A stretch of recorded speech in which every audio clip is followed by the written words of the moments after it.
Today we're interviewing old people in the airport. Sir, I had a question for you. What are some things that you two have done as a couple through life that have brought you joy? Well, we've traveled quite a bit. I was, in my earlier days, I traveled about 40 times a year to lecture. So we've had the opportunity to travel around the world. You said you lectured. What did you teach? Pharmacology. I have a degree in pharmacology and I'm a clinician. I still even practice 6 days a month at the Kiowa Pueblo in Santa Fe.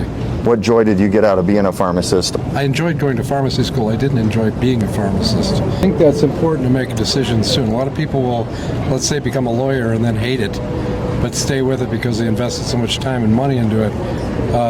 Get out of it as soon as you can. Any education is worthwhile, but it's not necessarily what you want to do for the rest of your life. I made that decision very quickly, but could not have stayed in that profession for a lifetime. And Cindy, what did you do? I was a registered nurse. I worked in a hospital setting initially for about 3 years and then got involved with home health care. I met some fascinating people. One of the most interesting patients that I cared for was a Dachau survivor. His attitude about life was so positive that that's probably what saved him. It's just pretty incredible. I got one last question. So if there is one trip that you would recommend, where would you recommend in all your travels? All in all, I would have to say that New Zealand was probably the nicest place I've ever been. Been to a lot of exotic places, South Africa, India, but New Zealand has really everything people want. It has exciting things to do.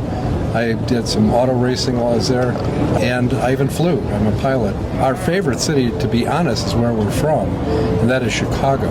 It's underappreciated and phenomenal. Traveling while you're young is really, excellent advice if you can do it. And you don't have to travel first class. Absolutely not. You can see a whole lot just getting out there in the world.